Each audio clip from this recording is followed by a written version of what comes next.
Hello guys, welcome to our channel. This is Teja. ప్రస్తుతం మనతో పాటు సీనియర్ జర్నలిస్ట్ దాము బాలాజీ గారు ఉన్నారు. నమస్తే సార్. నమస్తే. సో మొత్తానికి విజయమ్మ గారు ఇన్ని రోజులు బయటకు రాకుండా మీడియా ముఖంగా ఈ రోజు వచ్చి షర్మిలను గెలిపించారంటూ కూడా చెప్పడం మనం చూసాం. అంటే దీన్ని బట్టి మనం ఏం అర్థం చేసుకోవాలి, అంటే ఇండైరెక్ట్ గా జగన్ ని ఓడించాలని చెప్తుందా, లేకపోతే డైరెక్ట్ గా షర్మిల గారిని గెలిపించాలని చెప్తుందా? సో దీన్ని బట్టి మనం ఏం అర్థం చేసుకోవాలి?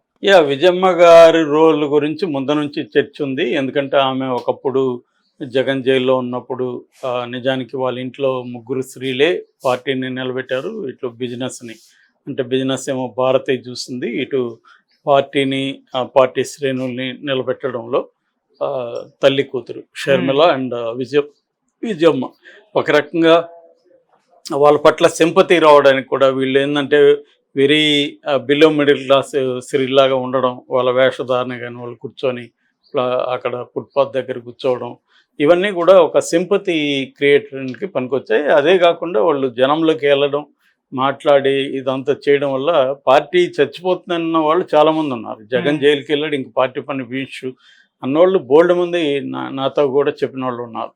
కానీ అది లేకుండా నిలబడడానికి వన్ ఆఫ్ ద ఫ్యాక్టర్స్ వీళ్ళు చేయడం అనమాట. సో అప్పటి నుంచి విజయమ్మ జగన్తో ఉంది ప్రతి విషయంలో కూడా. బట్ ఆ తర్వాత షర్మిల రాజకీయాల్లోకి రావాలనుకునేసరికి తెలంగాణలో ఆమె తన కార్యక్షేత్రాన్ని ఎన్నుకునింది. విజయమ్మ కూడా కూతురుతో కూడా వెళ్ళిపోయింది. ఎందుకంటే జగన్ ఆల్రెడీ సీఎం అయ్యాడు, తన అవసరం ఇంకా తనకి లేదు, తన అవసరం కూతురుకు ఉంటుందని ఆమె అనౌన్స్ చేసింది. ఇక్కడ గౌరవాధ్యక్షులు కూడా రాజీనామా చేసేసి వెళ్ళిపోయింది. అప్పటి నుంచి ఆమె అక్కడ ఉంది. అప్పటికి కూడా ఆమె మేజర్గా సపోర్టింగ్ రోల్లోనే ఉంది. ఆమె ఎప్పుడు యాక్టివ్గా ముందుకు రాలేదు. ఎప్పుడో షర్మిల మీద పోలీసులు వచ్చినప్పుడు కూడా ఒక తల్లిగా ఆమె వచ్చి పోలీసులతో కూడా ఫైట్ చేసింది.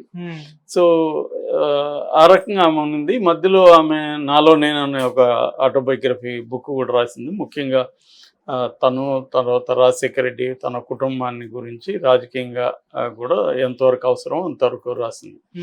సరే, ఈ నేపథ్యంలో షర్మిల ఇప్పుడు తన మాట వినకుండా ఇక్కడికి రావడంతో ఆమె ఒక రకంగా ఇబ్బందులు పడింది. ఎందుకంటే రాజశేఖర రెడ్డిని జైల్లో పెట్టిన కాంగ్రెస్ పార్టీలో షర్మిల చేరి షర్మిల పిసిసి ప్రెసిడెంట్ అయినప్పుడు ఈమె ఓపెన్గా ఇప్పుడు షర్మిల వైపు వచ్చి మాట్లాడాలన్నా ఇబ్బంది, పైగా జగన్కి యాంటీగా ఉంది. సో ఇద్దరూ తనకి రెండు కళ్ళు లాంటి వాళ్ళే. నిజానికి ఆమె బుక్లో కూడా రాసింది ఏంటంటే, జగన్ నాకు ఇష్టమైన కొడుకు, షర్మిల ఏమో వైఎస్ఆర్కి ఇష్టమైన కూతురు.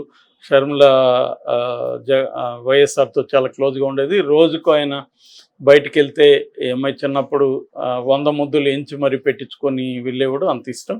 అయితే పెళ్లికి సంబంధించి మాత్రం వాళ్ళిద్దరి మధ్య దాదాపు 1-2 ఇయర్స్ గ్యాప్ వచ్చేసింది అనేది ఇవన్నీ కూడా రాసింది. అయితే జగన్ నాతో క్లోజ్గా ఉంటాడు అనేది కూడా రాసింది.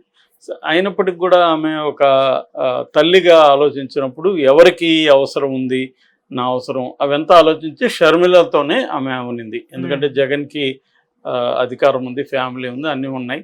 షర్మిలకి మన అవసరం ఉంది అనేది ఆమె ఆలోచించి వచ్చింది.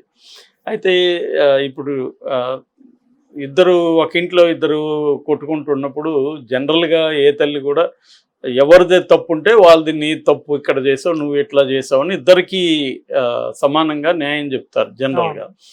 సో ఇక్కడ అట్లా చెప్పే పరిస్థితి లేదు. ఎందుకంటే జగన్ ఈమెని షర్మిలకి ఏం అన్యాయం చేశాడనేది ఇప్పటికి కూడా మనకి ఎవరికి క్లియర్గా తెలియదు.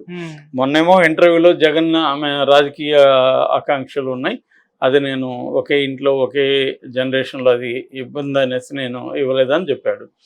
మరి ఆమె కూడా ఇప్పుడు తల్లి కూడా షర్మిల నిలబడి చెప్పే పరిస్థితి లేదు. ఎందుకంటే కొంతమంది చెప్తున్నది ఏంటంటే, రాజశేఖర రెడ్డి ఉన్నప్పుడు అనుకున్నారు జగన్నే వారసుడిగా ముందుకు తీసుకురావాలి, ఈ ఫ్యామిలీని ఇంకెవరు వద్దని అనుకున్నారు, దాని ప్రకారమే జగన్ వచ్చాడు, అందరి నిర్ణయం ఇది, అప్పుడు షర్మిల కూడా ఉంది అనేది కూడా ఒక వార్త వైరల్ అవుతుంది. ఏదేమైనా ఆమెకి తల్లిగా అయితే వీళ్ళిద్దరి మధ్య గొడవ అనేది ఇబ్బందికరమైంది. అందులో ఇప్పుడు ఎలక్షన్ టైము, ఎలక్షన్ లేకపోతే ఆమె షర్మిలతోనే ఉంటుంది. అయితే ఈ క్యాండిడేట్లు అనౌన్స్ చేయకముందు ఇడుపుల పైకి వచ్చినప్పుడు ఆమెను కూడా పిలిచాడు, తల్లిని కూడా జగన్ వచ్చింది, తనని కౌగిలించుకుంది, తనని ముద్దు పెట్టుకుంది, అవన్నీ కూడా విజువల్స్ ఉన్నాయి. సో ఒక కొడుకుగా తను మళ్ళీ సీఎం కావాలని ఆమె ఆశీర్వదించుండొచ్చు.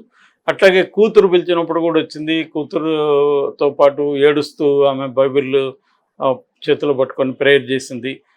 కూతురు గెలవాలని కూడా ఆమె కోరుకునింది. అవును. దీన్ని కూడా రాధాకృష్ణ లాంటి వాళ్ళు యేసుక్రీస్తుకి ఇబ్బంది అవుతుంది, ఈమెది ఏ కోరిక నెరవేర్చాలని అని అన్నారు. కానీ ఆ కోరికల్లో నాకు తెలిసి షర్మిల ఏమి సీఎం అయ్యేది లేదు.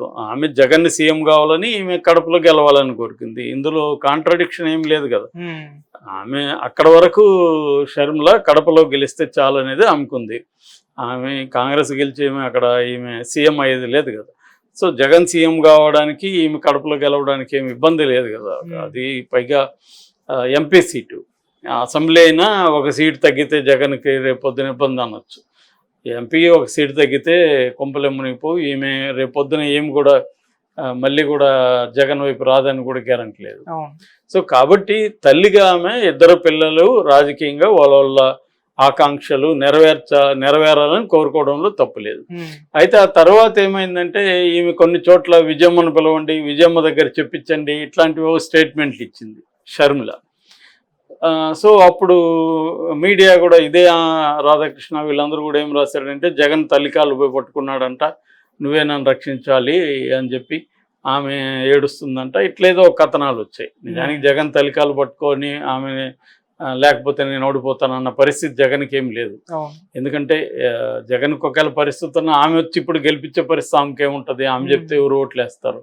సో ఇదంతా కూడా ఏదో ఒక డ్రామాని క్రియేట్ చేయడానికి చేసిన వ్యవహారం.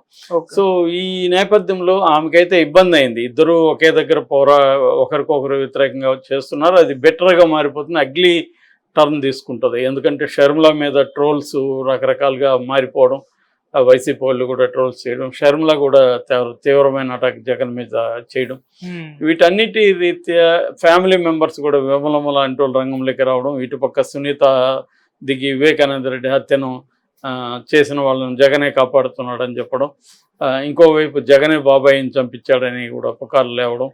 సో ఫ్యామిలీ కూడా రెండుగా విడిపోవడం. ఈ క్రమంలో ఒక తల్లిగా, ఒక రాజశేఖర రెడ్డి భార్యగా ఆమె నిర్ణయం ఏంటంటే నేను సైలెంట్గా ఉండడం బెటరు, నేను ఏ వైపు పోయినా అది ఇంకా మరింత పెంట అవుతుంది, రెండోది నాకు అది ఇబ్బంది అవుతుంది అనేది ఆమె ఆలోచించి ఆమె అన్నిటికంటే కూడా అదేదో అంటారు తప్పించుకో తిరుగువాడు ధన్యుడు సమితి టైప్లో ఆమె అమెరికాకి తన మనవరాళ్ళు అక్కడ ఉన్నారు కాబట్టి అక్కడికి వెళ్ళిపోయింది. సో ఇప్పుడు ఈ వీడియో ఎవరు కూడా ఊహించలే. చివరి రోజు సడన్గా ఆమె వీడియోలో చిన్న బిట్, అది 40 సెకండ్లు ఉంది. అందులో ఆమె ఏం చెప్పిందంటే రాజశేఖర రెడ్డిని అభిమానించే వాళ్ళకి, రాజశేఖర రెడ్డిని ప్రేమించే వాళ్ళకి నేను విజయమ్మ రాజశేఖర రెడ్డి భార్యగా నా విన్నపం. సో రాజశేఖర రెడ్డిని మీరు అక్కను పెట్టుకున్నారు, మీరు కాపాడుకున్నారు, అట్లాగే ఆయన కూడా మీకోసమే పనిచేశాడు, చివరిలో మీకోసం పనిచేస్తూనే ఆయన చనిపోయాడు. సో ఇప్పుడు ఆయన బిడ్డగా షర్మిలమ్మ పోటీ చేస్తుంది, అందుకని కడప ప్రజలందరినీ కూడా నేను ప్రార్థిస్తున్నాను, ఆమెను పార్లమెంట్కి పంపండి అనేది ఇంతే చెప్పింది ఆమె. ఎక్కువ ఏమీ మాట్లాడలేదు. ఆ చెప్పిన పద్ధతి కూడా అంత బ్రైట్గా ఉత్సాహంగా ఏమీ లేదు ఆమె. ఏదో అంటే నేను చెప్పాలి కాబట్టి చెప్పాను అన్నట్టుగానే మనకు అనిపిస్తుంది ఆ వీడియో చూస్తే. మామూలుగా విజయమ్మ చాలా లైవ్లీగా మాట్లాడుతుంది, కానీ ఆ లైవ్లీనెస్ దీంట్లో లేదు. అంటే ఆల్రెడీ కొంతమంది కామెంట్లు ఏం చేస్తున్నారంటే ఈమెను షర్మిల బ్లాక్మెయిల్ చేసి నువ్వు చెప్పకపోతే నేను చచ్చిపోతున్నాను ఇంకోటి ఏదో చెప్పి ఆమె దగ్గర బలవంతంగా చెప్పించినట్టుగా ఉందని మేబీ ఖచ్చితంగా రిక్వెస్ట్ చేసి ఉండొచ్చు షర్మిల కూడా, నాకు ఒక మాట చెప్పమ్మా నువ్వు అని ఉండొచ్చు. సో చెప్పుండొచ్చు, దాంట్లో తప్పేముంది. దానివల్ల జగన్కి కూడా పెద్ద నష్టం ఏం లేదు. ఆమె ఇప్పుడు ఆమె చెప్పినంత మాత్రాన కడప ప్రజలందరూ తల్లి విజయమ్మ చెప్పిందని సినిమాటిక్గా వెళ్ళిపోయి వేశారు కదా ఓట్లు. ఇదేం బాహుబలి సినిమా కాదు కదా, ఆమె ఏదో ఒక పిలిపిస్తే మొత్తం కదలడానికి. ఆ మాట ఎవరు పట్టించుకుంటారో తెలీదు. రాజశేఖర హార్డ్ కోర్ అభిమానులు, జగన్కి వ్యతిరేకంగా ఉండేవాళ్ళు ఎవరైనా ఉంటే షర్మిలకు ఈమె చెప్పింది కాబట్టి ఓట్లేద్దాం అనుకున్న వాళ్ళు ఎవరైనా ఉండొచ్చు, కానీ దాని ఎఫెక్ట్ ఎంత ఉంటుందని తెలియదు. ఇట్స్ ఏ సింబాలిక్ ఎఫెక్ట్ యాక్చువల్గా. అంటే ఒక రాజశేఖర రెడ్డి భార్య జగన్ తల్లి షర్మిల వెంట ఉంది చూడండి, కొడుకు వెంట లేదు అని కూటమి చెప్పుకోవడానికి అది పనికొస్తుంది. 6 గంటల లోపలే చెప్పాలి, ఆ తర్వాత కూటమి చెప్పడానికి కూడా ఏమి ఉండకపోవచ్చు. సో ఏదేమైనా దీన్ని మనం అంతవరకే చూడాలి తప్ప ఇదేదో రాజకీయ ప్రకంపనలు ఇంకోటి ఏమి క్రియేట్ చేసే అంత సీన్ లేదు. ఆమె షర్మిలను గెలిపించమని కడప ప్రజల్ని అడిగింది అంత తప్ప ఇంకా వేరే కాంగ్రెస్ పార్టీని మొత్తం రాష్ట్రంలో గెలిపించాను అదేమీ లేదు. మామూలుగా ఇవాళ అందరూ కూడా మనం చూస్తున్నాం, బన్నీ పోయి వాళ్ళ ఫ్రెండ్కి గెలిపించమన్నాడు. ఈయన చిరంజీవి కూడా ఇక్కడ విశ్వేశ్వరరెడ్డిని చేవలలో గెలిపించమన్నాడు. వెంకటేష్ వెళ్ళి ప్రచారం, అట్లా ఇది ఏంటంటే ఒక స్పెసిఫిక్గా ఫలాని వ్యక్తిని గెలిపించండి అని మాత్రమే అడుగుతున్నారు. ఎందుకంటే వాళ్ళు ఫ్రెండ్ కావచ్చు, బంధువు కావచ్చు, ఒక ఆబ్లిగేషన్ రీత్యా. అలాగే ఈమె ఒక తల్లిగా, వైఎస్ఆర్ భార్యగా షర్మిలాను పార్లమెంట్కి పంపమని మాత్రం అడిగింది. దీనివల్ల పెద్ద ఇది ఎఫెక్ట్ అయితే ఏమి ఉండదని నేను అనుకుంటున్నాను.